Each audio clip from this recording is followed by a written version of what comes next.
Cet épisode de Planète Daron vous est proposé avec le soutien de Kiabi.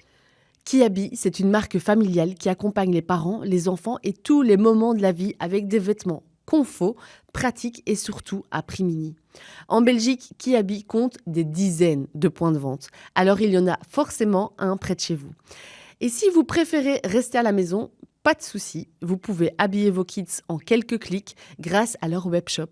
Et mieux encore, ils ont aussi une app mobile qui rend le shopping hyper fluide. Vous pouvez faire des e-réservations, wishlist, suivi des stocks en temps réel, programme de fidélité, notification des promos et bien plus encore. Merci à Kiabi d'être à nos côtés, darons et kids confondus. C'est une valeur sûre pour toute la famille. Des partenaires comme eux, c'est vraiment ultra précieux. Des véritables alliés du quotidien pour les familles. Bonjour, je m'appelle Axel Balieu et je vous souhaite la bienvenue sur le podcast belge qui lève le voile sur vos réalités de parents. Ici, on rassure, on déculpabilise, on informe. Parce que le savoir, c'est le pouvoir. Chaque histoire, chaque discussion partagée peut aider d'autres femmes, d'autres hommes à se sentir moins seuls.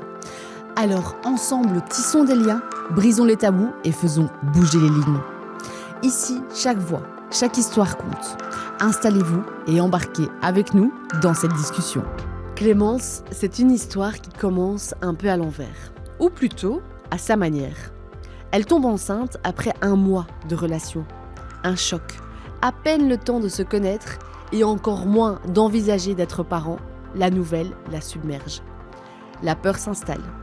La peur du regard des autres, la peur du jugement, la peur de l'avenir, et puis la plus grande peur, celle de ne pas être prête, de se tromper, de se perdre. Elle envisage sérieusement l'interruption volontaire de grossesse. Elle se questionne, elle doute, elle cherche la lumière au milieu du chaos. Et puis, dans le calme d'un week-end en amoureux, elle ressent quelque chose. Elle ressent un lien, une évidence, et lui ressent la même chose. Et donc, il décide de garder ce bébé. Mais dire oui à la vie ne fait pas disparaître l'angoisse. Clémence continue de douter, d'intérioriser, de sourire alors qu'à l'intérieur, c'est la tempête. Son corps, qu'elle a toujours contrôlé, comme danseuse et comme mannequin, devient le théâtre d'une vie qu'elle n'avait pas planifiée. Bref, je n'en dis pas plus et je laisse place à l'épisode. Bonjour Clémence. Bonjour Axel, tu vas bien ? Je vais hyper bien, merci de me poser la question. Je suis ravie d'encapsuler ton histoire aujourd'hui, une histoire singulière. Je voudrais commencer par te demander de te présenter de la manière dont tu le souhaites. Ok, voilà, donc comme tu l'as dit, mon prénom c'est Clémence, j'ai 35 ans aujourd'hui. J'ai une petite fille de 4 ans qui s'appelle Jeanne. Et je suis mariée depuis maintenant 1 an. Je suis mariée à Nathan. Et qu'est-ce que tu fais dans la vie ? Donc moi, je travaille dans un hôpital psychiatrique actuellement. J'y travaille depuis 2 ans. Et en parallèle, je suis enseignante. Donc j'ai une école de danse. Ouais. Voilà, je suis professeure de danse classique, jazz, contemporaine. Et je donne des cours aussi de bungee fly dans les airs. Je ne sais pas si tu as eu l'occasion de voir ça, mais ça vaut la peine. Voilà. Dans quel type de famille tu as grandi ? Quelle était la petite Clémence ? Tu vois, quand tu repenses à toi petite, à quoi tu rêvais ? Dans quelle famille tu as grandi ? Tes bases, en fait, quelles sont-elles ? Moi, j'ai grandi dans une famille qui est très soudée, à savoir que j'ai une sœur jumelle. Donc, en fait, j'ai pas grandi seule. Voilà, dès le départ. Donc, mes parents sont toujours ensemble actuellement. Mon père vient d'une famille nombreuse. Ils étaient quand même 12. Donc 12 ? Oui, voilà, 12. Et donc, j'ai toujours eu cette idée de tribu un peu. Voilà. On en a reparlé récemment parce qu'on a fait une cousinade. Ouais. On est énormément. On était plus de 100. Et du coup, on se dit, en fait, on est réellement une tribu. Donc, j'ai toujours eu... j'ai grandi avec ma sœur, avec mes cousins. Voilà, cet esprit de famille qui était omniprésent finalement. Et est-ce que ça a guidé un peu la personne que tu es aujourd'hui ? Est-ce que tu voulais créer une tribu aussi ? Pas du tout.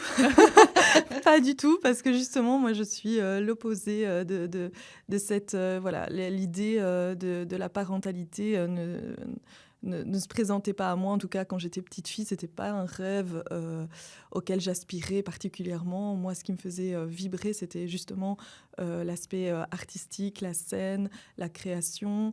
Voilà. Mais l'idée de famille, de noyau familial, comme je l'avais déjà quelque part, j'avais pas cette envie de recréer quelque chose. En tout cas, voilà, dans l'immédiat, ça n'a jamais été un rêve, la maternité en tout cas.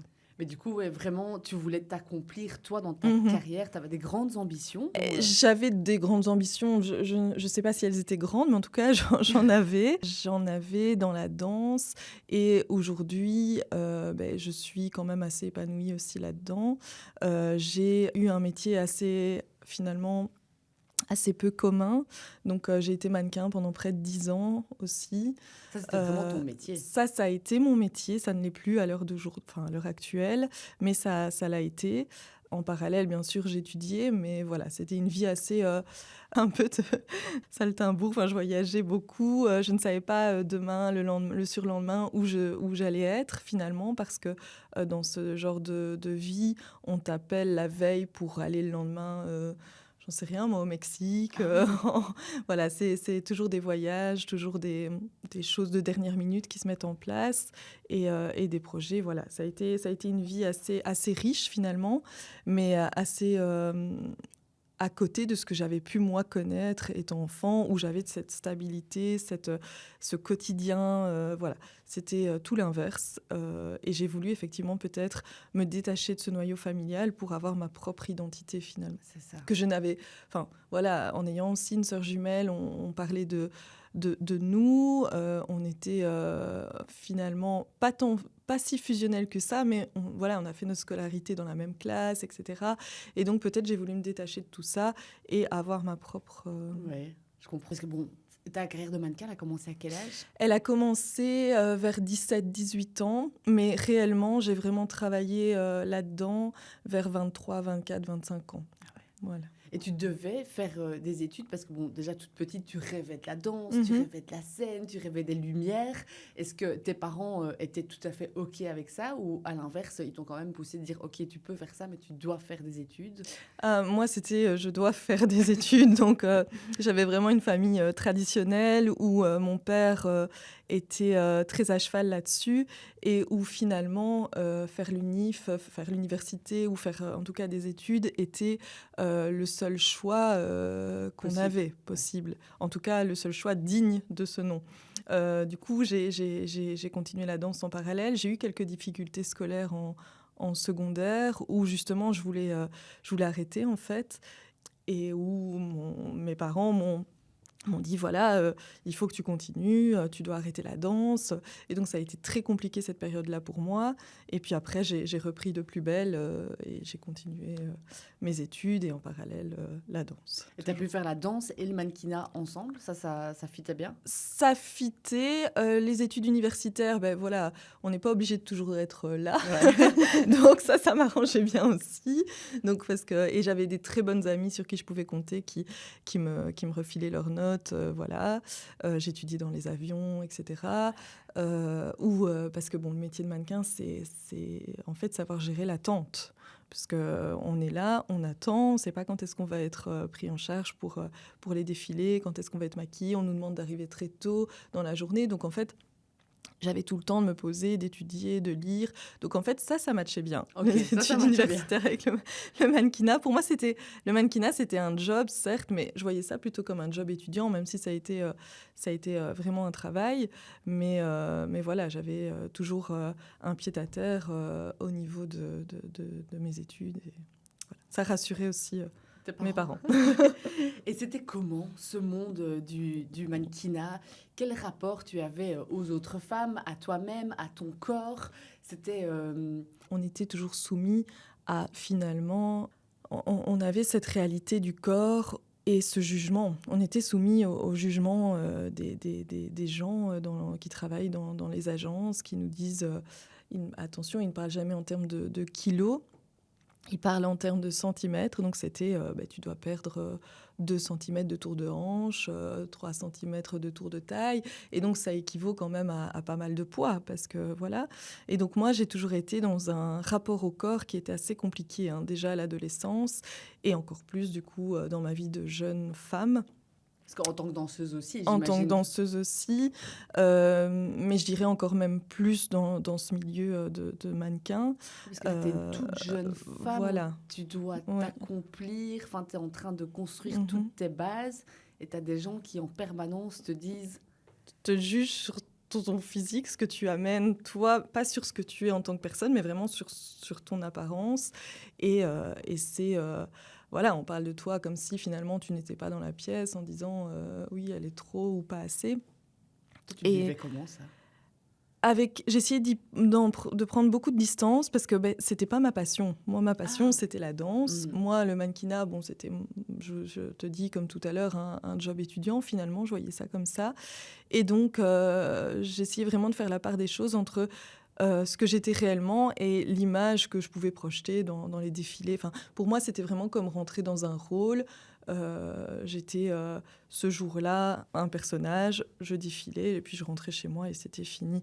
Et donc, finalement, les critiques qu'on pouvait porter sur mon physique, je les décalais en ne les prenant pas en compte personnellement. Et je crois que c'est comme ça aussi qu'on peut évoluer dans ce milieu sans finalement trop être heurté, être blessé face à toutes ces remarques. Est-ce que le mannequinat a aussi une influence sur ton désir ou non de maternité? Je ne me suis jamais posé la question, mais c'est certain qu'à ce moment-là de ma vie, entre mes 17-18 ans et mes 30 ans, il n'était pas question que je sois enceinte. Voilà. Mais maintenant, te dire si c'était arrivé à ce moment-là, comment j'aurais... Mais c'était proscrit. Pour moi, j'y pensais même pas, en fait. Et tu pensais pas pourquoi? Parce que tu aurais... Mais j'avais pas réellement l'envie à ce moment-là d'être enceinte. Et c'était... Voilà, la question ne s'est pas présentée, ne s'est pas posée.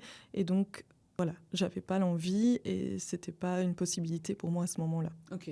Mais pas du tout, c'est pas du tout une question du corps, de si je suis enceinte, je risque de foutre en l'air ma carrière de mannequin. Non, parce que cette carrière de mannequin, je ne la voyais pas comme telle, puisque j'imaginais toujours que c'était Éphémère. éphémère. Pour moi, ça n'allait jamais durer, voilà, avec le recul, ça n'allait jamais durer autant d'années.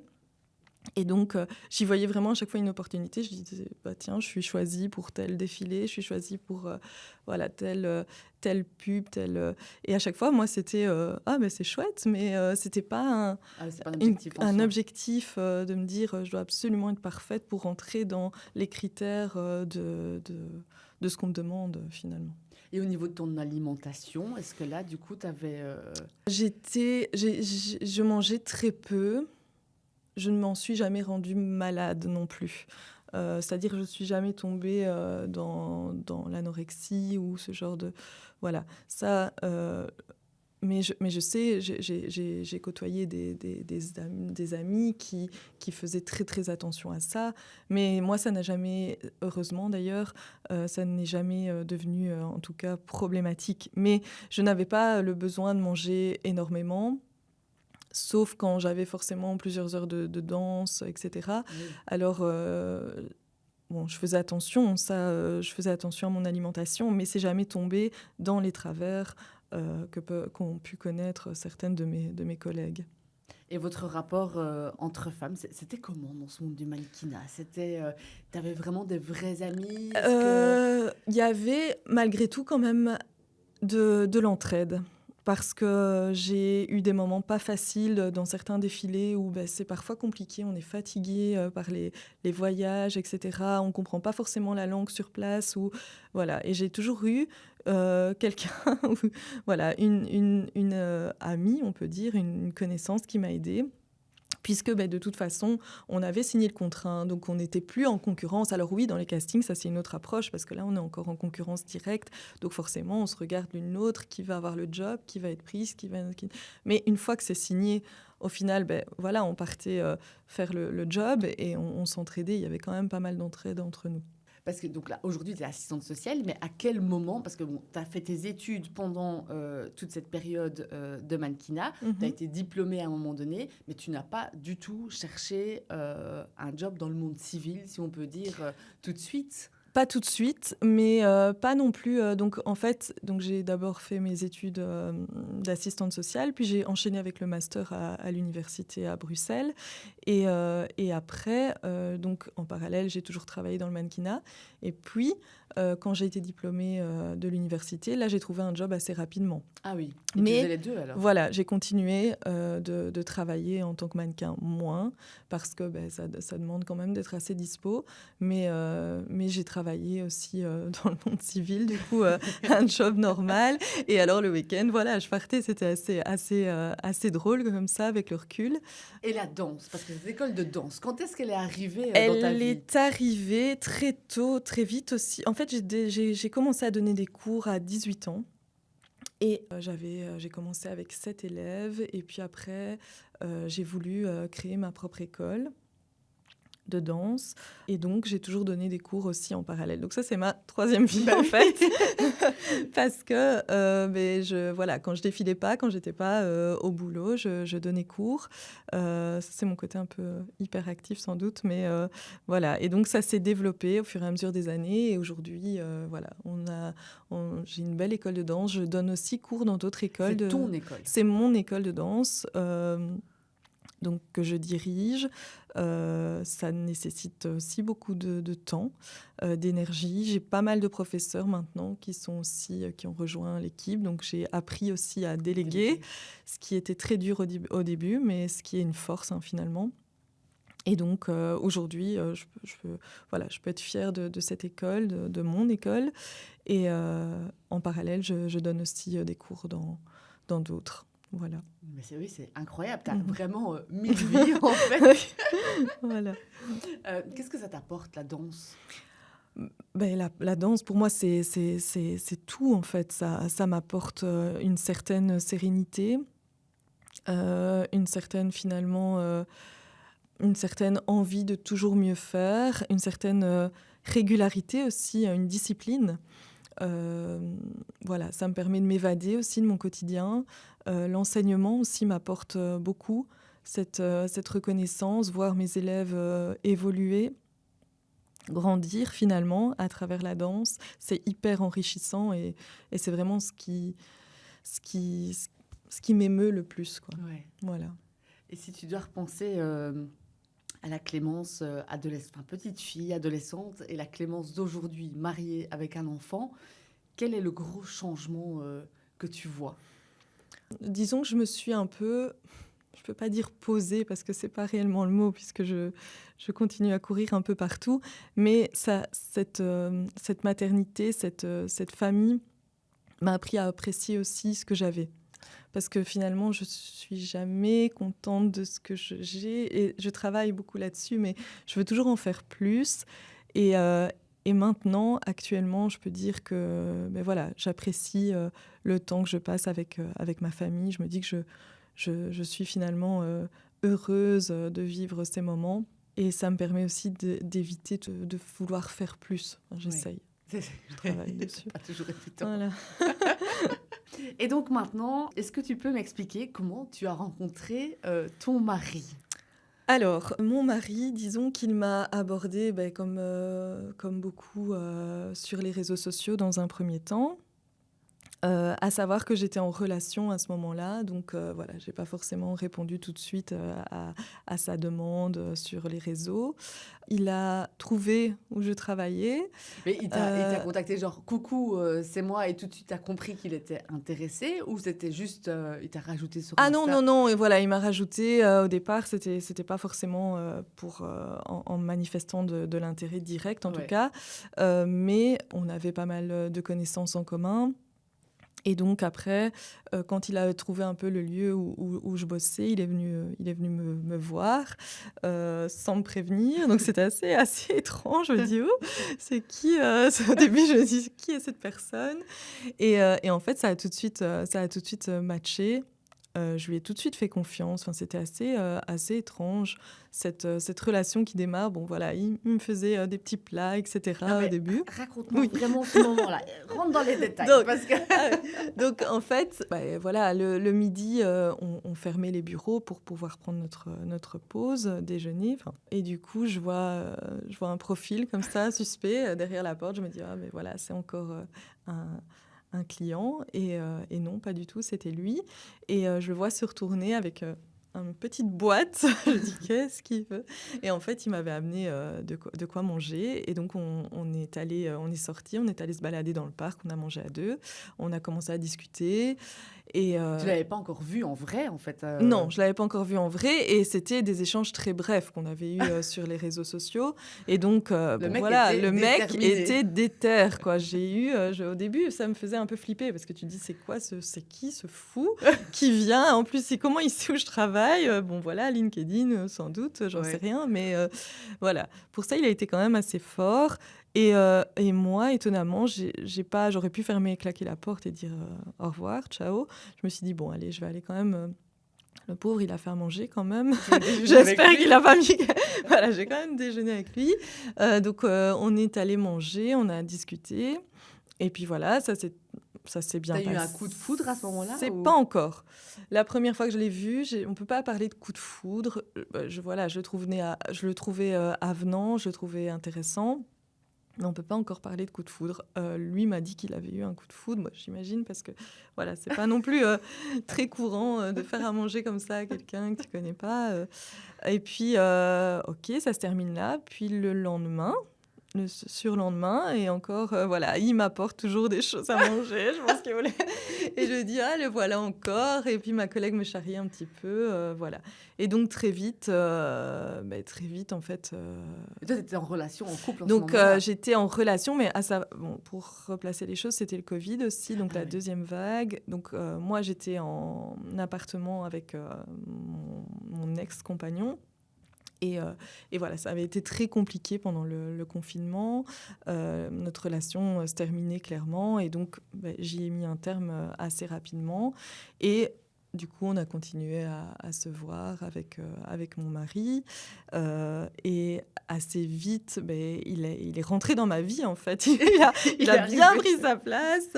Il est arrivé. Il m'a montré. Il avait plein de projets. Enfin, c'est quelqu'un qui a aussi beaucoup de projets, qui a aussi une vie professionnelle assez palpitante, assez remplie.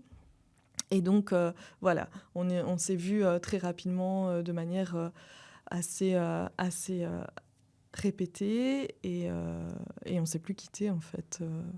Ça s'est mis naturellement, en fait. Comme une évidence. Comme une évidence, vraiment. Moi, quand je l'ai raconté à mes amis, justement, je disais, c'est comme un peu dans les films, alors que moi, je ne suis pas du tout de nature romantique ou autre, mais là, ça s'est imposé à moi et c'était lui, quoi. Tu as vraiment senti à un moment donné, c'est l'homme de ma vie? Ça, je vais me le dire plus tard dans notre histoire. Là, à ce moment-là, moi, je répète, je suis pas du tout quelqu'un de romantique, donc je réfléchis avant d'agir normalement. Donc moi, j'étais très piano, quoi. Okay. Donc je voulais pas aller trop vite. L'homme de ma vie. Pas forcément non plus, parce que en fait, j'y mettais pas beaucoup d'attentes non plus. Je me dis, c'est cool, c'est chouette, la relation est top. Oui, voilà, j'avais pas forcément envie de m'investir tout de suite, mais en même temps, ça coulait de source, quoi. On se voyait, nos discussions étaient hyper intéressantes, il n'y avait pas de blanc comme tu peux avoir au début d'une relation. C'était fluide. Ok. Qu'est-ce qui se passe au début de votre relation? Parce que là, toi, tu es toujours en mode pas d'enfant. Non, là, je suis toujours en mode pas d'enfant. Et donc... Est-ce que tu avais mûri un petit peu cette question de la maternité? Pas du tout. Non. Et pourtant, j'avais eu des relations assez longues. Et même dans ces relations longues, j'y avais pas pensé une seconde. Et je faisais... c'est pas quelque chose qu'on avait abordé avec mes anciennes relations, quoi. Et ta sœur jumelle avait des enfants? Ma sœur jumelle venait d'avoir un enfant. Elle venait d'être maman, en fait, quand j'ai rencontré mon compagnon. Donc, moi, j'avais ce rôle de marraine, puisque je suis marraine de son fils aîné. Et donc, c'était vraiment chouette. Je découvrais en fait ce rôle de marraine. Et à ce moment-là, même quand ta sœur a accueilli son Mhm. premier-né, est-ce que ça a généré quelque chose chez toi? Pas du tout ou... Pas forcément, non. J'étais vraiment émue et contente pour elle, mais je me projetais pas non plus dans cette maternité, pas encore en tout cas. Et puis subitement... Et subitement, donc on est en juillet 2020 et j'apprends que je suis enceinte, donc après 1 mois de relation. Donc j'apprends très vite parce que sens des symptômes? Je ressens que voilà, il y a quelque chose de pas normal. J'ai très vite des nausées, donc je fais un test, il est présent. Il va même chercher ce test. On est dans cette maison qui n'est pas encore... Enfin, il a acheté un bâtiment, en fait. Donc, un bâtiment où il y a en gros les 4 murs, mais il n'y a rien à l'intérieur. Donc, on est là. Et donc, je fais le test et s'affiche le résultat positif. Donc là, on est complètement abasourdi. Bon, voilà. Après, lui, son premier réflexe, ça a été d'appeler sa maman, dont il est très proche, parce qu'il a vraiment une relation très importante avec sa maman. Donc, il l'appelle parce qu'il est un peu en panique. Et moi, je me retrouve finalement seule face à ça, le temps de son coup de fil, et je réalise pas, j'ai l'impression d'être à côté de l'événement, de me dire mais en fait moi qui gère tout de manière généralement très je suis à côté de ça et voilà, on doit partir en vacances, nos premières vacances. On est en juillet, donc on se dit, on part 2 jours plus tard, en fait, en Corse. Et avant ça, on prend un rendez-vous chez un gynécologue pour pratiquer une interruption volontaire de grossesse, donc une IVG. Émotionnellement, qu'est-ce que tu as ressenti quand ce test était positif? C'était... Je me suis dit, mais qu'est-ce que j'ai fait en fait, enfin, qu'est-ce qui se passe, moi, enfin, et émotionnellement, moi, j'avais en tout cas, j'étais pas prête. Donc, je me suis dit, non, la seule solution qui s'offre à moi, c'est d'interrompre cette grossesse. Et pourtant, bon, voilà, j'ai 30 ans, on pourrait dire que j'ai l'âge, on va dire, classique pour devenir maman, mais c'est le tout début. Je ne connais pas finalement cette personne. Bien sûr. Voilà, ça fait... et on m'a toujours... je viens d'une famille, je te l'ai dit tout à l'heure, Oui. très classique, où on se marie d'abord, où on a des enfants ensuite. Enfin voilà, c'est le modèle que j'ai toujours connu. Donc je me dis, qu'est-ce que... Et c'est le modèle que tu veux reproduire aussi? Pas spécialement, non, Mais... parce que moi, je veux pas reproduire de modèle, en fait, puisque je me projette même pas dans la maternité à ce moment-là. Donc, voilà, disons que c'est le modèle que je me dis qu'il faut que je suive, malgré tout, malgré moi, ça. Voilà. Sauf que, voilà, donc je suis enceinte. On a ce rendez-vous chez le gynécologue à notre tour de Corse, mais on part pas très longtemps, on part quelques jours. Et en Corse, qu'est-ce qui se joue là-bas? Qu'est-ce que vous dites? Mais ce qu'on se dit au départ, c'était que c'était un premier voyage de couple, donc c'était quelque chose qui devait être léger à la base, mais qui du coup, ça remet tout en question. Au début, on décide de ne pas en parler. On décide de vivre ce voyage. On apprécie chaque moment, etc. Et puis, vers la fin du... Tu te sens stressée, toi? J'ai toujours cette boule d'angoisse que j'essaye de mettre de côté pour profiter des moments, parce que bon voilà, on passe un moment sur... on fait une petite croisière, on voit pas mal de choses. Et je sens que ça se passe bien encore plus là-bas avec lui, puisqu'on est 24 heures sur 24 ensemble. Et tu te projettes pas un peu pendant ce voyage? Est-ce que tu n'envisages pas que peut-être... Je ressens en tout cas que lui se projette et moi, je me dis pourquoi pas, et en même temps, à chaque fois, je me dis mais non, en fait, pourquoi pas, mais non, pourquoi pas, mais non, c'est pas possible. Donc il y a cette dualité. Cette dualité, ces deux voix qui résonnent un peu. Et est-ce que vous avez une vraie discussion à un moment donné, vous deux, avant que vous preniez une décision, pendant ce voyage ou au moment où tu découvres ce test de grossesse, est-ce que vous avez une discussion de... Peut-être on l'envisage, ou c'était tous les deux, vous étiez raccord, on fait une interruption de grossesse? Disons qu'on a été raccord sur cette interruption de grossesse quelques jours. Et vers la fin du voyage, là, je sentais qu'il y avait quand même déjà cette hésitation, tant de sa part que de la mienne, en fait. Et c'est en rentrant qu'on a fait... donc on s'est rendu chez le gynécologue. Il est toujours venu avec moi dans toutes les étapes. Il était présent. Et donc là, on fait l'écho. Bon, voilà, on voit déjà pas mal de choses lors d'une première échographie. Tu ressens quoi, toi, à ce moment-là ? Je me sens pas encore... j'ai encore l'impression que c'est à côté, que ça se joue pas réellement dans mon corps. Ouais. C'est très étrange à expliquer. Mais je commence à tout petit doucement prendre conscience de ce qui se joue. Et voilà. J'atterris. J'atterris voilà. Du voyage, mais j'atterris aussi au niveau de la situation. Et on sort de ce rendez-vous médical. Et là, on se positionne tous les deux. C'est lui, le premier, qui me dit écoute, on va pas faire ça, c'est pas possible, on va tenter. Voilà, on peut pas interrompre cette grossesse. Force d'une conviction personnelle intime qui vient de son ventre, tu penses, ou plus vraiment au niveau de l'interruption de ses valeurs par rapport à l'interruption? Pas au niveau de ses valeurs, non, parce que c'est quelqu'un qui justement il soutient les causes, cette cause, voilà, de rendre accessible l'avortement à n'importe quelle femme. Hein, voilà, ça je sais, on en avait déjà discuté, mais c'est vraiment, je pense, il a ressenti vraiment à ce moment-là dans ses tripes qu'il était prêt. Et toi, tu réagis comment quand il dit ça? Alors là, moi, je me dis... Enfin, je veux dire, j'ai toute ma vision qui est... parce que j'essayais de m'auto-convaincre que j'allais le faire. Et cette décision pouvait aussi, d'une part, me soulager. Et puis là, hop, il retourne la situation. Et là, je me dis, finalement, ça me soulage aussi qui m'apporte cette réponse-là. Parce que je ne me voyais pas... finalement, est-ce que je me sentais réellement prête à faire cette IVG ? Est-ce qu'on est prêt quand on fait ce genre de... Je ne sais pas, mais moi, en tout cas, je ne me sentais pas réellement prête à le faire. Tu ne savais pas, en fait, je pense que oui, non. J'étais perdue. Et lui, il m'a tendu cette main que j'ai prise, d'ailleurs, et il m'a emmenée dans ce projet de maternité.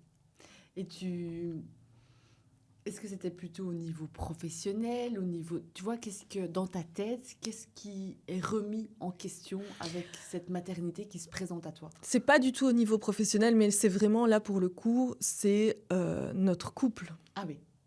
Qui sommes-nous l'un pour l'autre ? On ne se connaît pas. Que va penser sa famille, la mienne, les gens autour de nous, voilà, parce que...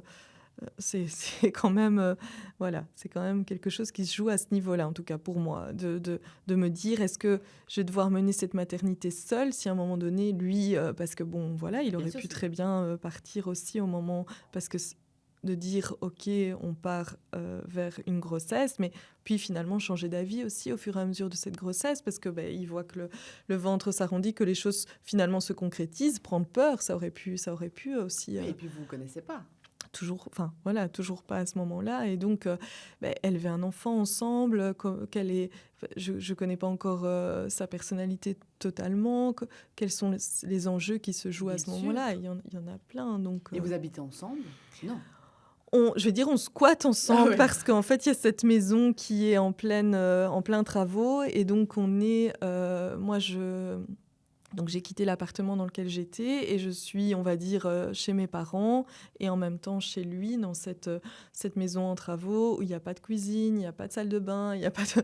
Voilà, donc c'est un peu compliqué. Et donc, vous prenez cette décision, est-ce que tu lui dis, au moment où il te dit « Non, mais on ne va pas interrompre cette grossesse », tu lui dis « Ok, tout de suite » ou tu as besoin d'un temps de réflexion ? J'ai besoin d'un temps de réflexion, mais de quelques heures. Et après, je lui dis ok. En fait, avec le recul, maintenant, ça a été un réel soulagement. Quand il m'a donné son choix, finalement, quand il m'a fait part de ce choix-là, ça a été un soulagement pour moi aussi. Ok. Et comment vous entreprenez cette grossesse ? De manière complètement pas du tout organisée. Voilà, c'est très on entreprend, bon, on se dit qu'il faut qu'on avance dans les travaux de cette maison, donc voilà. Vous mettez un plan en place? On met pas de plan en place. Il n'y a jamais eu de plan, en fait.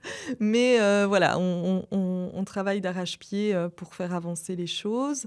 Parce que Euh, du coup, là, vous faites non seulement un bébé ensemble, Oui. mais en plus, vous créez là, du coup, un cocon, une Un maison. cocon, une maison, voilà, donc beaucoup de choses il y a qui- beaucoup de choses, il n'y a pas d'escalier dans la maison, donc moi je commence à m'arrondir aussi au fur et à mesure des mois, je dois monter à l'échelle, descendre de l'échelle pour aller dormir, pour aller... voilà, donc c'est assez sportif, hein, notre quotidien à ce moment-là est très sportif. Bon, je continue de travailler et voilà, lui s'investit énormément, tant finalement dans la grossesse que dans la maison. Et toi? Pour pouvoir... Mais moi, je suis toujours un peu à côté, finalement, de cette grossesse. Je me rends compte que, comme mes proches ne sont toujours pas au courant, Est-ce que et tu t'en parles à personne? à ce moment-là, il y a toujours que la maman de mon compagnon qui est informée de cette grossesse, et peut-être son papa aussi. Enfin, ça, finalement, on n'en a jamais parlé avec le recul, mais personne d'autre, en tout cas, autour de moi, n'est au courant. Donc les mois commencent à passer et Ça te génère du stress, en fait, t'as peur? moi je suis très angoissée en fait tout le long de ma grossesse. J'ai pas vécu une grossesse sereine. Moi j'ai été très très angoissée tout le long parce que je me suis dit à chaque fois j'envisageais le pire. Voilà, je me dis mais comme moi pour moi le pire c'était qu'il s'en aille, qu'il me laisse toute seule vivre ça et j'étais pas prête parce que comme je te l'ai dit au début de cette interview, c'est la maternité pour moi, enfin, ça me faisait peur oui, aussi. Enfin, c'était pas quelque chose d'inné chez moi. Et du coup, voilà, appréhender l'accouchement, élever l'enfant, enfin voilà, c'est des choses qui me faisaient très peur, en tout cas, de les faire seule. Est-ce que du coup, c'est vraiment une question, hein, c'est pas du tout du jugement, mais c'est une question que je me pose, comme justement, tu appréhendes, tu es très angoissée, tu as peur qu'il parte, et tu le connais pas encore tellement, est-ce que tu essayes d'être people pleaser, de vraiment être très aux petits soins, en fait, de faire en sorte qu'il t'aime et qu'il ne parte pas? Pas vraiment. Parce que j'ai pas une personnalité non plus qui arrive à être toujours... Non, je pense que je lui montre quand même déjà voilà, mon caractère, en fait. Je reste authentique quand même, malgré tout. Tu restes toi? Oui. Ok. Ouais. Et comment ça se traduit, tes angoisses, pendant cette grossesse? Moi, c'est très... mes angoisses... Enfin, je discute pas énormément de ça avec lui.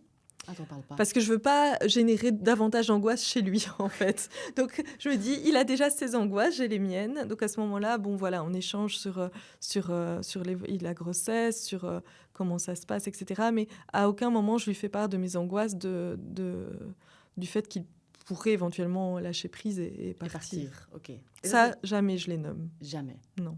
Et tu nommes d'autres choses? Bah, pas réellement non plus. Enfin, voilà, je nomme les douleurs du quotidien hein, liées à une grossesse. Enfin, moi, j'avais énormément de nausées. J'étais pas... Après, j'ai eu une très belle grossesse, mais les premiers mois, en tout cas, j'avais énormément de nausées. J'étais épuisée parce que je continuais à travailler beaucoup, je continuais à danser beaucoup. Le premier trimestre, c'est quand oui, même un délire. j'étais très fatiguée, mais lui était toujours aux petits soins avec moi. Voilà, il me faisait toujours bien à manger aussi. ça a continué des années après. Et voilà. Mais il y a quand même cette part de moi qui n'ose pas tout lui dévoiler, en fait. Parce que peur qu'il parte. Et tu le dis à quelqu'un? Est-ce que tu te confies à quelqu'un?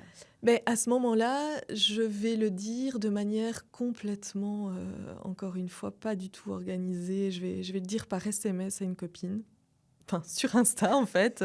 J'envoie un message et elle me dit « Tu rigoles, enfin voilà, je suis enceinte. » Et donc, d'ailleurs, on s'en amuse encore aujourd'hui parce que, bon, souvent, il y a tout un rituel autour d'une annonce de grossesse, alors que moi, finalement, j'ai jeté ça comme un pavé bombe, dans la mare, ouais. une bombe.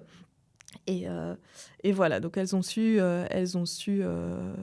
été au courant et elles m'ont soutenue dans ce choix aussi.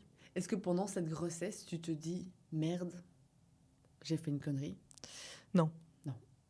Jamais. Jamais. Une fois qu'on a décidé de ne pas pratiquer l'IVG, à aucun moment j'ai remis en question cette décision. D'accord. On a avancé avec les angoisses qui étaient les miennes, mais pas me dire j'ai fait une connerie. À quel moment est-ce que vous décidez d'en parler autour de vous de manière plus officielle ? Ça va être mon anniversaire, donc on est à ce moment-là en novembre. Donc du coup, je me dis, il est peut-être temps que je l'annonce moi à mes parents. T'avais vraiment peur de leur réaction ? Oui. Et d'ailleurs, du coup, on a organisé un restaurant et c'était la première fois que mes parents rencontraient Nathan aussi. Donc, première rencontre et annonce. C'était assez... voilà. Donc, on réserve dans un resto. En plus, il y a eu catastrophe sur catastrophe. Il y avait une coupure de courant dans le restaurant, donc on n'a pas été servi. On a attendu une éternité. Moi, j'avais une angoisse qui montait pour leur annoncer. Et puis, en fait, c'est lui qui a commencé. Parce que je le tapais en dessous de la table pour qu'il dise quelque chose. Et il a dit... il a mis des mots sur cette grossesse. Et bon, ma maman m'a dit qu'elle le savait, en fait, qu'elle ressentait forcément, quand je faisais des allers-retours chez elle, elle ressentait que j'étais... voilà, c'est une maman, donc que j'étais possiblement enceinte. Voilà. Et en fait, ils ont plutôt bien réagi. Et ça a été aussi un deuxième soulagement. Évidemment. Ils ont accueilli Nathan dans la famille de manière naturelle aussi. Et là, du coup, tu commences un peu à en parler avec ta maman. Est-ce que là, du coup, tes angoisses, ça pèse un peu, oui. Mes angoisses commencent à s'apaiser. On arrive, du coup, on est dans mon deuxième trimestre de grossesse. Et là, maintenant, je peux commencer à me projeter un petit peu dans cette maternité. Et comment accueillir cet enfant aussi. Voilà. Ça devient vraiment, à ce moment-là, une réalité. Je ne suis plus à côté de cette grossesse. Là, tu commences à le... Là, je commence à le vivre. Et puis, je commence aussi à m'arrondir, à ressentir les premiers coups. Donc voilà, ça te permet aussi de réaliser. Et qu'est-ce que ça provoque chez toi ? Toi qui étais tellement réfractaire finalement à la maternité. Du coup, voilà, moi là maintenant, je la sens. Donc on apprend aussi que c'est une petite fille. T'étais contente ? J'étais contente, mais je le sentais. Je sentais depuis le début que ça allait être une fille. Ça ne faisait que confirmer mon ressenti. Et le fait de la sentir bouger, te fait déjà finalement réaliser que tu deviens maman. Évidemment. Donc, voilà. Ok. Est-ce que tu fais des préparations à l'accouchement ? Est-ce que tu te renseignes ? Est-ce que tu poses des questions autour de toi ? Comment vraiment tu vis cette grossesse à partir de ce moment-là ? Disons que j'ai ma sœur qui vient d'accoucher, qui, elle, a fait tout un plan d'accouchement, donc qui me conseille de manière très bienveillante. Elle me fait part de tous ces trucs et astuces pour l'accouchement. J'ai pas de réelle attente face à cet accouchement. J'ai une belle grossesse. Je me dis que donc j'accoucherai de manière physiologique. Et donc elle est bien placée. Donc la tête est en bas, etc. Donc en tout cas, mes attentes, j'en avais pas réellement pour cet accouchement parce que j'avais pas. Mais tout est prêt pour que ce soit un accouchement physiologique. Ok. Et ton rapport à ton corps, à la danse, au mannequinat, ce ventre qui s'arrondit, est-ce que là, chez toi, parce que bon, toutes les femmes, au deuxième trimestre, tu commences à te dire, bon, c'est un peu relou. Comment tu le vis, toi ? C'est cette perte de contrôle qui fait peur, puisque tu contrôles plus rien, en fait. Pour le coup, dans ta vie à ce moment-là, non, déjà, voilà, voilà. T'as dû lâcher prise. J'ai lâché prise et forcément, il y a c'est les rondeurs qui arrivent. J'avais hâte quand même à la fin. Bon, c'est long. C'est pas. Il y a des femmes qui vivent leur grossesse comme si c'était le plus beau moment du monde. Pour moi, c'est pas quelque chose qui a engendré ça chez moi. Après, j'ai pas détesté non plus. Mais j'ai continué, comme si de rien n'était. J'ai continué le travail, j'ai continué à donner cours de danse. Il y a eu la deuxième vague de Covid à ce moment-là qui m'a fait arrêter la danse. Sinon, je pense que j'aurais continué jusqu'à la fin, jusqu'à la veille. Enfin, en tout cas, si ma santé me le permettait. Donc, on a dû refermer les écoles de danse. Donc là, je me suis un peu posée malgré tout. J'ai un peu pris le temps quand même dans le dernier trimestre. Et tu caresses ce ventre, tu rentres en lien avec ce... Il rentre plus en lien que moi. Dès qu'il met la main sur mon ventre, il a tout de suite un... Lui, je ressens qu'il est devenu père finalement avant moi. Parce que quand il a voulu mettre ses mains sur mon ventre et elle le sentait, elle réagissait tout de suite. Et il était déjà en fusion avec cet enfant. Que moi, ça m'a pris un peu plus de temps. Pendant la grossesse, on ne peut pas dire que... Bon, sauf quand, voilà, je prenais un peu de temps, je prenais un bain ou autre. Là, je me rendais compte de ce ventre et donc j'essayais de lui parler, etc. Mais voilà. Lui, c'était plus naturel chez lui que chez moi. Ok. Et votre couple, il évolue comment? Parce que vous apprenez à vous connaître et t'es enceinte, ça évolue et vous faites des travaux. Et il y a le Covid. Et il y a eu des hauts, il y a eu des bas. Lui, au départ, continuait un peu cette vie qu'il avait toujours connue, de ses sorties. Moi, j'étais très fatiguée, donc j'allais me coucher les week-ends, etc. Je sortais pas beaucoup de mon côté. Puis après, il a senti que j'avais quand même plus besoin de sa présence aussi au moment où la grossesse évoluait. Et donc, il a freiné un petit peu aussi ses sorties de son côté pour accueillir la petite, quoi. Tu le vivais comme une injustice ou pas Oui. Ouais, très fort. Moi, je trouve que c'est la grossesse, encore une fois, tu portes beaucoup. Et j'avais envie aussi de sortir parce qu'en fait... Mais ça aussi, c'est difficile parce que tu connais la personne depuis peu. Tu as envie finalement qu'il ait une belle image de toi. Tu es encore dans la séduction forcément. Évidemment. Donc, tu le restes.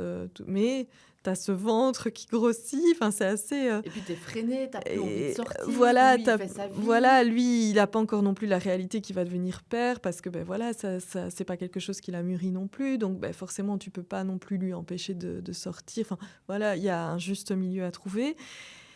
Et on a un petit peu pas réellement su vivre ce début de couple non plus. Évidemment. Ce début de relation qui, au début... Voilà, on profite, etc. Nous, tout de suite, on a eu l'après. On était dans le concret. Et c'est vrai. Je pense qu'il faut... Enfin, tu vois, c'est pour ça que je te pose cette question. Parce que déjà, quand tu es dans une relation très installée, la fin de la grossesse, on va pas se mentir, on le vit comme une injustice. T'es là, frérot. Oui. Moi, je reste enfermée à la maison, donc tu vas te ramener et tu vas rester à côté de moi. Et eux sont là en train de... leur vie, comme si... Qu'est-ce qui se passe? Ça ne change rien. Donc, j'imagine que dans ton cas, où cette grossesse n'était pas prévue, où tu n'avais pas du tout mûri cette question de la maternité, ça a dû être difficile quand même à gérer. À gérer, oui. C'est vrai, non, ça a été au quotidien, même si voilà, le choix était fait et que j'étais contente du choix qu'on avait fait. Mais ce que je te disais, c'est que ça a été quand même au quotidien des angoisses, hein, malgré tout. De mon côté, de ne pas savoir gérer l'arrivée de l'enfant, de ne pas savoir comment faire, de le voir sortir, mais de vouloir aller avec lui, mais d'être trop fatiguée pour pouvoir l'accompagner. Voilà, il y a cette frustration malgré tout qui s'installe en fin de grossesse, en tout cas. Et comment tu la gères ? Je la gère comme je gère souvent, c'est-à-dire je n'en discute pas forcément. Le dialogue, c'est compliqué parfois chez moi, mais je garde beaucoup mon ressenti jusqu'au moment où ça explose, en fait. Oui, c'est ça. Et où on a notre première vraie altercation à ce sujet, qu'il peut entendre en me disant « oui, ça va, j'ai compris, je vais être plus présent aussi ». Le soir, etc. Mais je comprends qu'il lui faut du temps aussi. Oui, Voilà. mais il vous faut du temps à tous À tous les deux. en fait. Ouais, c'est ça qui est un peu complexe dans cette... Tu fais un peu des préparations à l'accouchement. Est-ce que tu crains l'arrivée de Jeanne? Est-ce que tu crains de ne pas l'aimer, en tout cas de ne pas l'aimer tout de suite? Est-ce que tu crains ce genre de questionnements qui sont tout à fait légitimes, hein, que Oui, ce soit oui. voulu ou pas, c'est pour toutes les femmes. Mais je crains, oui, je crains l'accouchement déjà, très fort, parce que je ne suis pas plus préparée que ça, en fait. Je ne vais pas à des cours d'accouchement, etc. Ça t'intéresse pas? C'est pas que ça ne m'intéresse pas, mais c'est que dans tout ce cumul finalement, de changements de vie, j'ai pas pris le temps de le faire non plus. Et en même temps, à un moment donné, je m'accorde quand même le temps d'aller chez une sage-femme et de recevoir un massage du corps. Et là, ça me reconnecte vraiment à mes émotions et ça me fait un bien fou parce que du coup, elle me permet de me relâcher. Enfin voilà, de me relâcher dans... T'étais en apnée, en fait. J'étais en apnée pendant tous ces mois. Où finalement on devait taire ce qui se passait parce que finalement j'ai pas pu vivre une grossesse comme mes amis l'ont vécu, c'est-à-dire le déclarer, faire maintenant on fait beaucoup de baby shower, ce genre de choses, tout ça a été passé voilà, aux oubliettes parce que ça a été dit sur le tard et c'était voilà, encore une fois c'était pas préparé donc Et votre entourage un peu plus large, comment il a réagi? Est-ce que tu as été confronté à des remarques, à des jugements, à des... Il y a eu des regards de jugement, il y a eu sans doute des remarques, mais à ce moment-là, j'essayais vraiment d'occulter tout ça pour ne pas être impactée par le jugement. Mais il y en a eu, oui. Et je peux comprendre. Enfin, voilà, ça reste... Même si on se dit, mais enfin, comment elle a pu tomber enceinte après un mois? Enfin, voilà, c'est des choses qui se sont certainement jouées aussi dans l'entourage, mais auxquelles j'ai pas... En tout cas, j'ai essayé de pas prêter attention. Mais pour te protéger, Mmh. parce que tu avais déjà assez de choses à gérer. Oui. Et puis, on est toujours beaucoup plus fragile dans une grossesse, donc Oui. il faut savoir mettre des œillères et prendre du recul sur ce qui se peut être dit aussi autour de toi. Et là, du coup, tes peurs s'envolent justement, parce que tu le disais au tout début, où tu racontais le début de ta grossesse, tu disais, j'avais peur du regard des autres. Mmh. Donc là, tu te protèges, mais est-ce qu'à un moment donné, quand c'est acté, ça s'envole et tu te dis, bon... Oui, ça s'envole, vraiment. Et j'avais pas encore posté même des photos ni quoi que ce soit sur les réseaux de ma grossesse. Et puis, en fait, je rencontre une photographe à ce moment-là qui me propose, qui a vu mes photos, qui me propose de poser. Et je suis enceinte, et donc je lui dis. Et elle me dit, c'est chouette, on va faire une séance photo. Et donc, cette séance photo aussi me permet de me reconnecter, tout comme le soin que j'ai eu avec la sage-femme, à cette grossesse. Et me voir enceinte aussi en photo, bon, c'est quand même, tu te dis, oui, c'est réel. Je peux plus le nier. Non. Et vous faites une chambre à cette petite? Vous parvenez quand même à... On parvient à tout bloquer à temps, d'avoir une salle de bain terminée, des escaliers, voilà, une chambre. Mais il y a quand même toujours des ouvriers dans la maison, même en toute fin de grossesse. Donc, je suis au terme de ma grossesse. Donc, on arrive au mois de mars 2021. Et c'est la fin. Donc, voilà. C'est le chantier. C'est le chantier. Il y a la chambre qui est faite. Pas totalement. Il y a encore des choses à faire, mais bon, de toute façon, je prévois au départ qu'elle dorme à côté de moi parce que voilà, il y avait aussi un projet d'allaitement. Ah oui. Donc, je voulais faire un peu de cododo aussi. Voilà, c'était... Et donc, tu te projettes quand même dans un lien fort. Fort, oui, étonnamment. Ouais. Parce que j'ai pas hésité pour l'allaitement. J'ai vu ma sœur le faire et je trouvais ça hyper beau, mais aussi hyper pratique. On n'en parle pas assez, mais ça reste quand même pratique. Voilà, donc je me dis, je vais tenter. Et ça, tu te renseignes là-dessus, sur l'allaitement? Non, là, du coup pas du tout. Je dis, on m'expliquera à la maternité, voilà. J'ai ma sœur qui me donne son tire-lait, etc., puisqu'elle n'en a plus l'utilité entre-temps. Et voilà, j'ai tout ça à la maison. Voilà. Jusqu'au jour donc, où je perds les os. Il y a 3-4 ouvriers dans la maison. T'es toute seule? Je suis toute seule. Nathan est parti travailler. Je l'appelle du coup. T'étais à ton terme ou c'était un peu avant? Après. Ah oui, J'ai c'était après le dépassé terme. mon terme. Donc on est en avril du coup. Début avril. Le 1er avril en fait. Tout ça est une vaste blague. On oublie, mais c'est le 1er avril que je perds les os. Et donc on se rend à l'hôpital et le travail commence. Voilà. Et comment tu le vis? Encore une fois, là je suis là, mais pas là je ressens que parce que bon, une fois qu'on perd les os, on ressent les contractions encore plus. C'est très long. C'est très long parce que ça dure quand même plus de 10 heures. 10 heures de travail. 10 heures, ça va, hein? Oui, ça va. Ça va, hein? Vraiment? Ça va. Oui. Ça va. Ça va. Mais je ressens tout. Donc je perds les os le 1er avril au matin, mais je n'accouche que le 2. Ah oui. Donc, oui, mais voilà. donc c'était Voilà.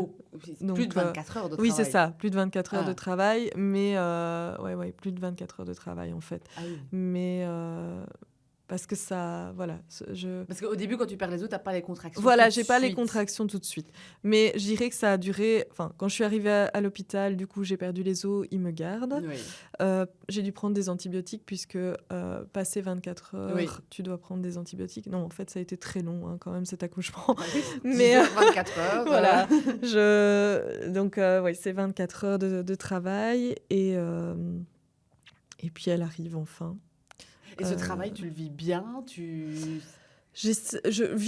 vis. Je le vis bien, je sais pas. Disons que je demande la péridurale, mais un peu sur le tard. Donc, en fait, elle n'a pas le temps de faire effet. Je fais vraiment tout le travail sans la péri. Et tu restes calme? Je reste calme. Je tente de rester calme. On essaye d'aller un peu dans la baignoire. Mais ça fonctionne pas. Enfin, je préfère sortir parce qu'en plus, ça le fuite de partout. Enfin, voilà. Donc, je me remets dans le lit. Et finalement, voilà, je suis enfin... l'ouverture, ça a mis du temps. C'est combien de centimètres encore? 10 centimètres. 10 centimètres d'ouverture. Ça a mis énormément de temps. Et enfin arrive la poussée. Et là, je donne tout parce que j'en peux plus. Et elle arrive avec ses grands yeux bleus, là, ses grands yeux bien ouverts directement. Elle est comme l'accouchement, disons que ça prend du temps pour qu'elle sorte. Elle est tout de suite emmenée, en fait, pour qu'on puisse dégager ses voies respiratoires. Parce qu'elle ne respire pas tout de suite. Oui. Donc, elle part. Donc, il y a quand même ce moment de latence où on a le temps quand même de s'inquiéter un peu. Et puis, elle revient. On a pu... voilà, elle va bien. Et donc, je la prends dans mes bras. Et là, la petite famille, en fait, on se retrouve à 3. Qu'est-ce que tu dis à ce moment-là? À ce moment-là, je profite vraiment. Tu réalises? Je réalise. Et je suis heureuse, il est présent, il est là. Mais tu réalises vraiment que là, tu es devenue maman? Est-ce que tu as un espèce de truc animal qui te prend pour... c'est tout doux, tout... Elle est là et... Elle est là, c'est tout doux, comme dans du coton. Elle est bien, je vais m'en occuper, on me montre comment la laver, on nous montre comment en prendre soin et on essaye d'avoir les gestes un peu qu'il faut, maladroit au début, mais bon, voilà. Et ce séjour à la maternité, sans personne, parce que Covid, lui doit rester à l'hôpital avec moi. Et donc, pas de visite, rien du tout. Et en fait, ça me plaît. Et si c'était à refaire, je demanderais à ce qu'il n'y ait aucune visite à l'hôpital, parce que c'est tellement intime et tellement... Les premiers jours sont... Enfin, t'as juste envie d'être... J'avais juste envie d'être seule. Et puis accessoirement, t'as quand même un corps en lambeaux. Voilà, en lambeaux. Puis tu dois apprendre effectivement au niveau de l'allaitement, avoir les bons gestes. Et comment ça se passe ça? Toi qui n'étais pas prête. Ça se passe que je suis... rien que le simple drap sur moi me fait mal, en fait. Oui. Donc, je suis là nue quasi la plupart du temps. Dans ma chambre et elle prend bien le sein directement. Et Donc, ce contact, ce geste te plaît? ce geste me plaît. Après, j'ai pas allaité énormément de temps non plus, mais ça a été un plaisir de le faire, en tout cas. Ça a été vraiment un lien particulier. Ça, c'est indescriptible, hein, l'allaitement. Ouais. Et puis, je voyais que pour elle, c'était facile, en fait. Il y avait pas... voilà, donc on a eu ce lien quelques mois. Et est-ce que tu as ressenti de l'amour tout de suite? À quel moment est-ce que tu as aimé ton enfant? Est-ce que tu l'as aimé dès sa sortie de ton ventre, quand on l'a posé sur toi, ou est-ce que ça a pris un petit peu plus de temps? Comment le lien avec ta fille s'est créé? Moi, je dis, mais quand on le pose sur toi, ça semble tellement surréaliste. Enfin, t'es épuisé, tu t'entends. Moi, j'avais l'impression d'entendre du brouhaha autour de moi. Et c'est vraiment au moment où je me suis retrouvée seule avec elle dans la chambre, quand les infirmières sont parties, et où Nathan est parti chercher à manger. À manger, toujours. Oui, toujours, parce qu'il nous a ramené plein de choses à l'hôpital. Mais et du coup, c'est à ce moment-là que j'ai eu un peu de temps avec elle, en fait, et que j'ai pu prendre le temps de lui parler, de lui dire bonjour, bienvenue, et de créer un lien avec elle. Oui. Est-ce que tu te permets de te connecter à tes émotions et est-ce que tu relâches à ce moment-là? Là, oui, j'ai pu relâcher, je me suis reposée aussi. T'as pleuré? C'est ça ma question. J'ai pas pleuré, non. Je pense pas avoir pleuré. Mais c'est tellement... ça semble tellement flou à ce moment-là. Lui a pleuré, je crois, mais pas moi. Après, je suis pas quelqu'un qui pleure facilement non J'allais dire, plus. parce que là, tu vois, on est déjà, ça fait 1 heure et je me dis, mais punaise, elle est solide. T'es solide, t'es finalement très introvertie. Enfin, tu vois, tellement pudique sur tes... Oui, sur mes émotions, oui. Oui. J'arrive pas à les dévoiler facilement. Mais c'est ma fille qui me fait... J'arrive à dire je t'aime à ma fille. J'ai du mal de dire je t'aime. À elle, je lui dis très facilement. Avec elle, c'est fluide. Et ça c'est ce qu'elle m'a appris aussi. C'est à ouvrir un petit peu et à transmettre mes émotions. Après la maternité, vous rentrez à la maison. Tout ce que tu appréhendais justement pendant cette grossesse, ce bouleversement, comment est-ce qu'on va gérer cet enfant, le travail, notre vie de couple, machin. Là, c'est concret. Tu as ton bébé, vous êtes à 3, vous rentrez à la maison, dans le chantier. Et comment ça se passe? Étonnamment, tout se passe bien, ça s'imbrique en fait. Les choses semblent bien aller, on arrive à trouver un équilibre. La nuit, il m'aide énormément pour tout. Même la nuit, quand j'allaite, il se réveille, il m'aide, il va la chercher, il va la déposer dans le lit. Enfin, donc, du coup, on est en cododo, mais je veux dire, rien que le simple fait qu'il se réveille en même temps qu'il entende ses pleurs et pas qu'il reste complètement inerte, ronflé, ça m'aide aussi, en fait. Je trouve qu'à ce moment-là, on trouve vraiment notre équilibre avec elle. On fonctionne vraiment à 3. Et les premiers jours, il prend congé, donc il reste avec moi tout le temps. Parce que j'avais peur de cette maternité. On devient mère, mais on nous dit pas... au début, nos gestes, ils sont pas très... Voilà, fluides. Moi, j'avais peur de lui donner son bain. Je la sentais tellement fragile. Elle était toute petite. Voilà, donc c'est vraiment... Il faut du temps. Et donc, durant ce laps de temps où tu arrives à avoir confiance en toi, lui, il était présent, quoi.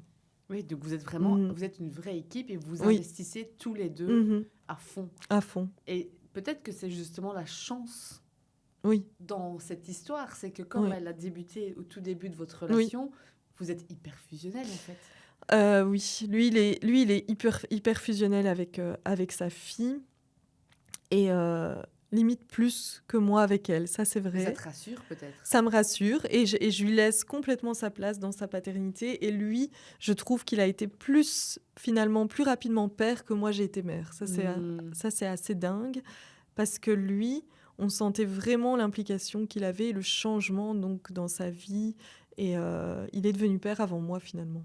Et toi, est-ce que pour lui, c'était étrange? Est-ce que c'était un sujet? Parce que c'est vrai qu'on a toujours tendance à attendre des femmes qu'elles soient mères tout de suite, qu'elles s'investissent plus que les hommes. Bon, là, Nathan a pris son rôle de père à bras-le-corps. Toi, il t'a fallu un petit peu plus de temps avant d'intégrer, de réaliser... Et ce qui est tout à fait OK, en fait, tu vois. C'est juste que la société ne l'admet pas. Oui. C'est juste ça. Parce que si c'est un père, c'est OK, en fait. Qu'un père ne se sente pas père tout de suite, c'est banalisé. Mais pour une mère, pour une femme, ça ne l'est pas. Est-ce que, pour Nathan, est-ce qu'il avait peur, lui, de ta réaction ou de ton implication? Est-ce qu'il se disait... est-ce que tout va bien aller? Est-ce que Clémence, elle est OK avec sa maternité? Est-ce que, tu vois? Eh ben, j'en sais rien. Je lui ai jamais posé la question de ça. Est-ce que lui avait peur de mon implication dans mon rôle de mère? Peut-être, au même titre que moi, j'ai eu peur aussi. C'est ça. Mais je crois qu'en fait, on s'est tus tous les deux pour protéger l'autre. C'est ça. Parce qu'on avait déjà tellement de choses à gérer et qu'on a fait croire à l'autre, on était sûr de nous, je crois, dans notre rôle personnel. C'est ça. Et peut-être il avait aussi certainement des angoisses par rapport au rôle de mère que je pouvais, qui n'était pas... En tout cas, lui, il s'est investi à fond et ça allait très bien et ça, c'est super. Et il est impressionnant dans son rôle de papa avec Jeanne. Mais il est juste un papa, c'est juste qu'on a... Oui, c'est juste, c'est juste qu'on on a tellement pas cette image finalement de père investi, tellement peu malheureusement. Oui. Que ça nous semble tout de suite un truc de malade. Ouais. Mais non, en fait, il est bien dans son rôle et on le sent, il est épanoui en tout cas. Ouais. Donc, et toi, tu t'épanouis? Je m'épanouis et c'est là. Bon, ça a été après. Il y a les nuits blanches, il y a les 2 ans qui sont pas évidents aussi. Comment tu gères la fatigue et même dans votre couple, parce que quand même la fatigue abyssale qu'on connaît. La première année, voire la deuxième, voire la troisième. C'est épuisant. Ça commence en fait seulement à aller maintenant parce que les nuits, etc., ça a été vraiment compliqué. On se relaie, mais ça reste, ça reste fatigant et on se dit que ça va passer. Après, il y a toujours... Tu pètes un câble. On pète des câbles, chacun à notre tour, mais on arrive à passer au-dessus. On arrive à passer au-dessus et j'apprends à dialoguer aussi avec lui à ce moment-là, surtout. Plus que pendant la grossesse, finalement. Oui, parce que là, tu lâches prise un petit peu et tu n'as pas le choix. Là, on n'a pas le choix. De devoir lâcher prise. Et votre couple, il évolue comment pendant cette période-là, après la naissance de Jeanne? Comment votre couple évolue? Mais on reste toujours un couple... c'est assez drôle parce que on retrouve quand même les prémices du couple, c'est-à-dire on retrouve l'intimité qu'on avait au début, avec ses difficultés, le manque de sommeil, etc. Mais on a quand même toujours ce début d'amour-là, quoi. Et cet intérêt qu'on a... vraiment, je sais pas, un peu les paillettes... dans les yeux. Est-ce que tu retombes amoureuse une deuxième fois de lui, finalement, en le voyant père? Ah, ça, oui. C'est même... Là, tout à l'heure, tu me demandais justement quand est-ce que j'ai su que c'était l'amour de ma vie. À ce moment-là, on le sait, puisqu'on le voit, la façon dont il s'occupe d'elle. Là, je tombe amoureuse. Là, je peux me dire, c'est l'amour de ma vie. Oui, mais normal. En même temps, ça fait même pas 1 an que vous êtes ensemble. Donc, c'est OK. Mais là, du coup, tu es rassurée pour le restant de ta vie. En tout cas, la relation qu'il a avec la petite me rassure et me renforce. Je ne sais pas si notre relation à nous sera... Mais en tout cas, la leur, oui. Et ça me rassure fortement. Okay. Toi, tu te transformes. Est-ce que tu sens quelque chose... Vraiment, il y a la matrescence. La matrescence, c'est la contraction du mot adolescence et maternité, où la mère, la femme qui devient mère, vit un véritable bouleversement où tu remets tout en question, ta vie, etc. Est-ce que toi, tu vis ça ou tu restes toujours très... Ah non, je reste très linéaire parce que justement, j'ai tout remis en question avant. Donc, oui. j'essaye de... Justement, moi, à ce moment-là, ce qui m'aide, c'est de reprendre ma vie comme elle était. C'est ça. C'est-à-dire que très vite, je vais vouloir recommencer à danser. Très vite, je vais vouloir recommencer à travailler. Et très vite, je vais vouloir reprendre ma vie telle qu'elle était. C'est un vrai besoin. Remettre des balises un peu. C'est un besoin que j'ai. Et t'arrives à le faire ? J'arrive à le faire. Avec le recul, je me dis que je l'ai fait beaucoup trop vite. C'est-à-dire, à 2 mois, j'ai repris. C'est-à-dire avec elle en maxi-cosy. Je vais à la salle, je recommence à m'étirer, à retrouver un peu, à reprendre mon corps en main. Ça a été très dur de voir l'état de mon corps après la grossesse. De voir au niveau physique ce que j'étais encore capable de faire ou non.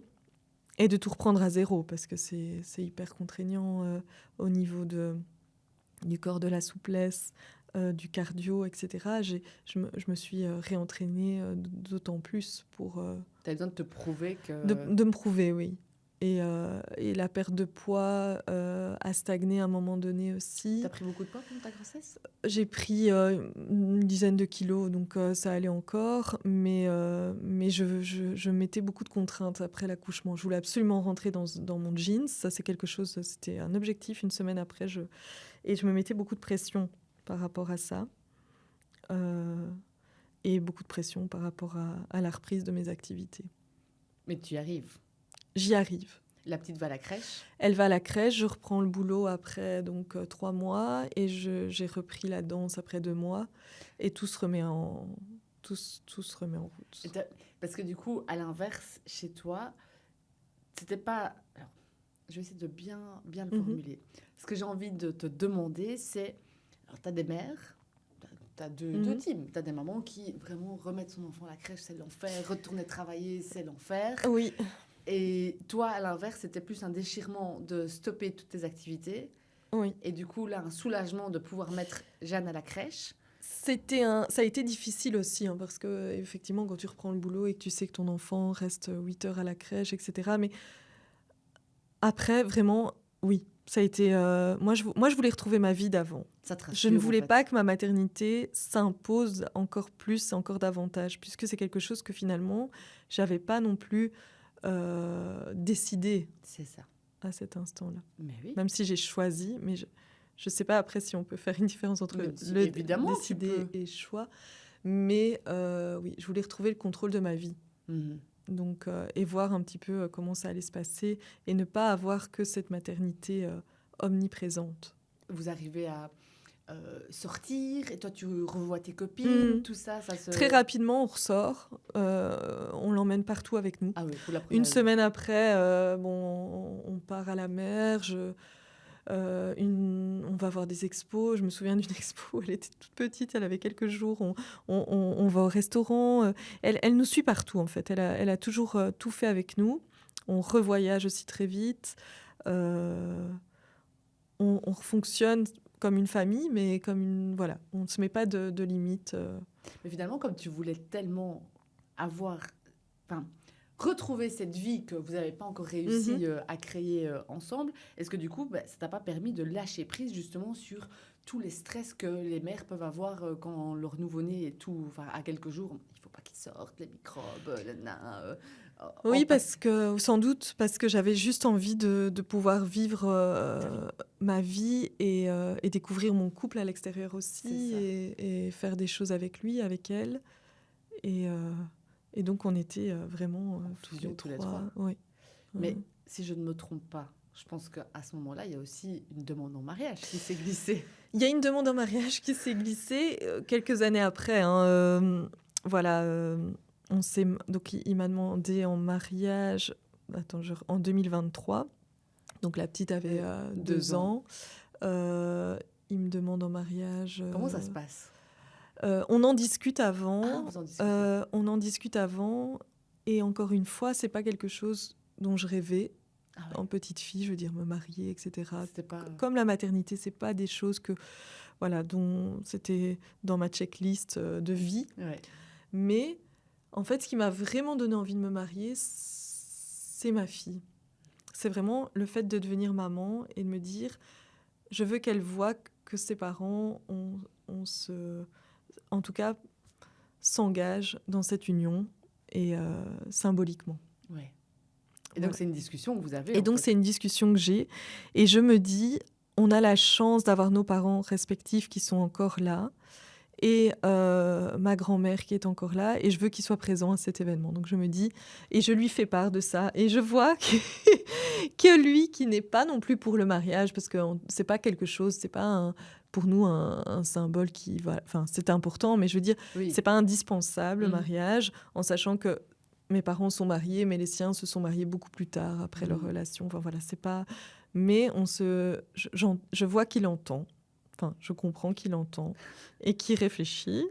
Un homme qui réfléchit, voilà. Ça prend du temps. Voilà. Et puis, voilà, j'en parle plus forcément, parce que j'ai pas envie de... Enfin, voilà, c'est pas... Encore une fois, c'est pas un objectif de vie, c'est pas indispensable. Je passe à autre chose. Je lui fais part de ça, mais... Et jusqu'au jour où en novembre 2023, du coup, il me demande en mariage. Il te demande en mariage comment ? Il me demande en mariage de manière très intimiste, après avoir été voir un opéra, parce qu'il m'avait invité à l'opéra à la Monnaie, à Bruxelles. À savoir que j'avais eu la chance de travailler à l'opéra. Et donc, comme danseuse ? Comme danseuse, Incroyable. Oui. Et donc, je voulais absolument retourner à la Monnaie.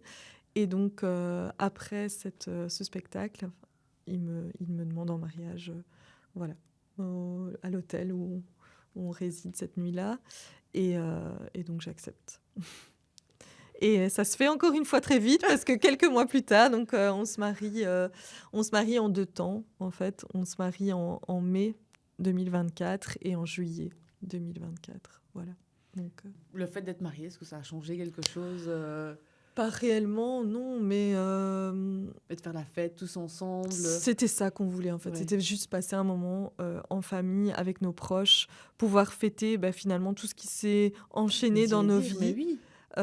Pouvoir le fêter avec notre fille, en sa présence. Et, est-ce que tu as eu ce moment un peu de souffler le jour de ton mariage où tu t'es dit, punaise, cette histoire est dingue. Cette histoire, avec rétrospectivement, quand tu te dis ce par quoi on est passé, bon, voilà, on se dit, mais d'ailleurs, c'est le discours qu'on a échangé le jour du mariage, hein, où finalement, on s'est pris la main, on a sauté dans le vide tous les deux, sans savoir qui était la personne qu'on avait à côté de nous. Ça aurait pu moins bien se passer, hein, mais voilà, on a tout fait à l'envers, en fait. Ouais.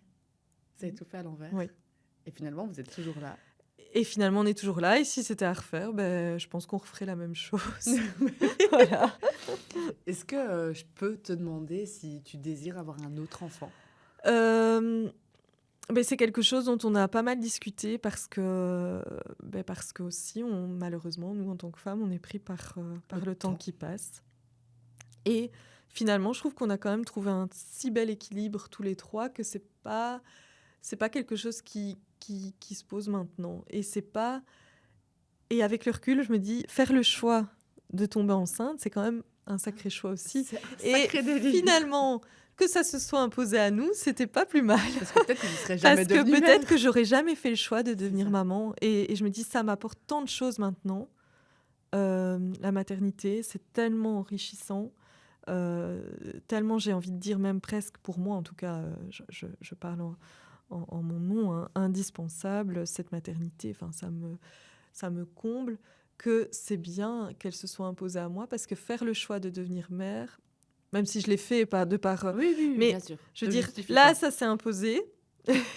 Et du coup, voilà. Mais pour cette deuxième grossesse, c'est de nouveau remettre en question toute ma vie professionnelle, mes projets, mes ambitions, etc. Que c'est un tel calcul à faire, et tu n'es de nouveau pas capable de le faire. Pour le moment, c'est pas possible pour moi, et j'ai pas envie de lui imposer ça non plus, même si je pense que de son côté, de nouveau, il serait plus près que moi. finalement, c'est peut-être l'univers qui vous a... Non, mais c'est vrai. J'en sais Mais rien. non, rétrospectivement, après avoir, avoir Oui. pu discuter avec toi, je me dis, mais en fait, c'est l'univers qui vous l'a donné parce que... Oui. Enfin, c'est mon côté un peu yoku. Hein. Mais je me dis, ouais, peut-être ça aurait été trop difficile pour toi de prendre cette décision parce que, comme tu le dis très justement, faire le choix de la maternité, c'est pas évident en Non. fait. Non. Et donc maintenant, si tu regardes en arrière et si tu devais parler à la Clémence qui a 30 ans, donc il y a 4 ans ou 5 ans, qui ne voulait pas d'enfant, qu'est-ce que tu lui dirais maintenant Tu vois, si tu devais décrire ce que tu ressens aujourd'hui, ce que tu vis aujourd'hui, ce qu'elle t'apporte. Ben, moi, je lui dirais fais confiance en la vie, en ce qu'elle peut t'apporter ou pas. Et surtout, profite des moments, détends-toi. Parce que je pense que je suis quelqu'un aussi de très... qui porte beaucoup, mais juste profite des moments. Parce que ça c'est quelque chose qui m'a... Je me rends compte que le temps file à une vitesse complètement dingue, encore plus quand on est parent. Parce qu'à travers eux, on voit le temps qui passe. À travers leur évolution, on se dit mince, je suis peut-être pas assez là. Assez présente parce qu'elle grandit tellement vite. Et c'est aussi ça, la question du mariage. Enfin, c'est ça qui nous a fait repenser aussi au fait de se marier. C'est que tout passe à une vitesse. Donc voilà, profiter de chaque moment. Et comment tu gères aujourd'hui cette vie multicasquette, tous ces projets, ton travail, cette école de danse, lui qui a une vie professionnelle bien remplie, tu m'as dit. Comment vous gérez de être ensemble, un enfant, tout, la maison, les travaux sont finis? Les travaux sont presque finis. On a d'autres projets sur la table, des projets immobiliers, des investissements. On travaille tous les deux d'arrache-pied. Certes, on a parlé de mes ambitions, il y a les siennes aussi. C'est quelqu'un de très talentueux, de très ambitieux aussi, qui a une vie professionnelle hyper chargée, tout autant que la mienne, et qui malgré tout trouve un équilibre avec sa vie de famille. Il a fait des choix aussi qui lui ont permis de garder cet équilibre. Sans doute égoïstement, voilà, moi je suis moins présente au domicile. Lui fait des tâches, on va dire, de père au foyer aussi. Donc le soir, c'est lui qui gère la petite, puisque moi je ne suis pas là quasiment 4 jours semaine. Donc c'est lui qui lui donne à manger, qui lui donne son bain, etc. On essaye de trouver un équilibre. Je sais qu'à terme, je devrais me contraindre. C'est ça. Si aujourd'hui je fais ce que je fais, c'est grâce à lui. J'en suis consciente, parce que il me permet aussi de pouvoir... Mais il donne ta liberté, il me donne ma liberté, oui. Et je lui donne en retour quand il en a besoin aussi. On essaye de trouver un équilibre. Mais à terme, j'aimerais bien recentrer quand même un peu mes projets pour éviter de m'éparpiller trop aussi. Et parce que ça reste très fatigant aussi d'avoir... ces multiples casquettes. Sans blague. Mais c'est pas demain non plus que je vais tout arrêter. Et à travers, par contre, son regard à elle, je me dis que voir sa maman passionnée comme je le suis, ça peut lui apporter aussi des choses. Même si la société nous fait culpabiliser par rapport à ce rôle de maman, qu'on a pu me dire, voilà, t'es pas souvent là le soir, ou on a pas mal de jugements. Ah, t'as des jugements de l'extérieur? Énormément, oui. Enfin, en tout cas, des questionnements et des jugements. Mais c'est à travers son regard à elle de lui faire prendre conscience que c'est possible d'être une femme, de réaliser ses passions et d'être en accord avec ça. Et j'espère qu'elle grandira aussi avec cette envie-là. Voilà. C'est très justement dit et je suis très contente que tu aies eu le courage de le dire au micro, parce que c'est pas facile. Non. Je comprends à 1 million % ce jugement qu'on peut porter sur toi et qui doit être parfois difficile à gérer dans la société. Dans le quotidien. D'avoir un peu, parfois, un peu honte, tu vois, de se dire... est-ce que je suis une bonne maman? Est-ce que je suis assez impliquée? Assez ou pas assez. Mais tant que c'est dans votre équilibre et que dans votre famille, c'est ça. C'est OK et que c'est OK pour vous deux, pour vous trois. Oui. En fait, on s'en fout de ce que les autres pensent. Oui, non, c'est sûr.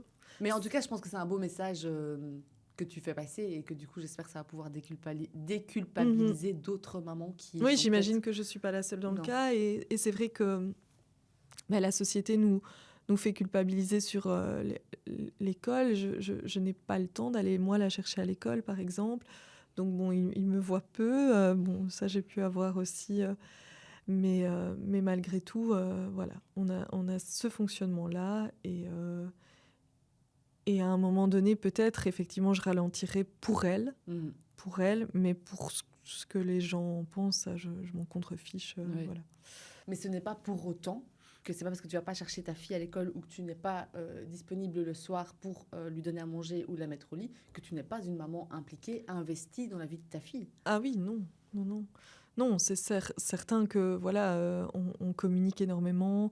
Je demande tous les soirs comment s'est passée la journée. Nathan me fait un feedback aussi. Je reste impliquée. Là, j'essaye de dégager les week-ends pour elle aussi. Donc, on passe des moments de qualité ensemble, plus que de quantité, malheureusement. Enfin, voilà, ça dépend comment on voit les choses. Mais en tout cas, les moments que je passe avec elle sont des moments de qualité et j'essaye de faire en sorte d'être, quand je suis là, d'être présente à 100%. Tu adores passer du temps avec ton enfant. C'est pas que tu es en train de fuir une vie, en fait.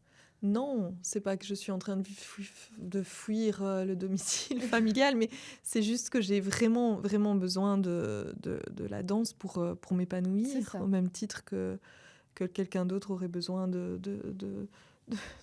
j'ai presque envie de dire de respirer, mais c'est tellement réel finalement. Voilà. Ok, c'est très bien. Il faut pas en dire plus. T'es pas là pour te justifier. En tout cas, je voudrais vraiment te remercier. Merci à toi. Pour cet épisode, de t'être livré à moi. Et je pense que pour toi particulièrement, ça doit être un exercice très difficile vu la pudeur que tu as. Et à la fois, tu avais envie de le raconter. Mais donc, je pense que ça ne doit pas être facile de toujours trouver l'équilibre entre dire les choses et...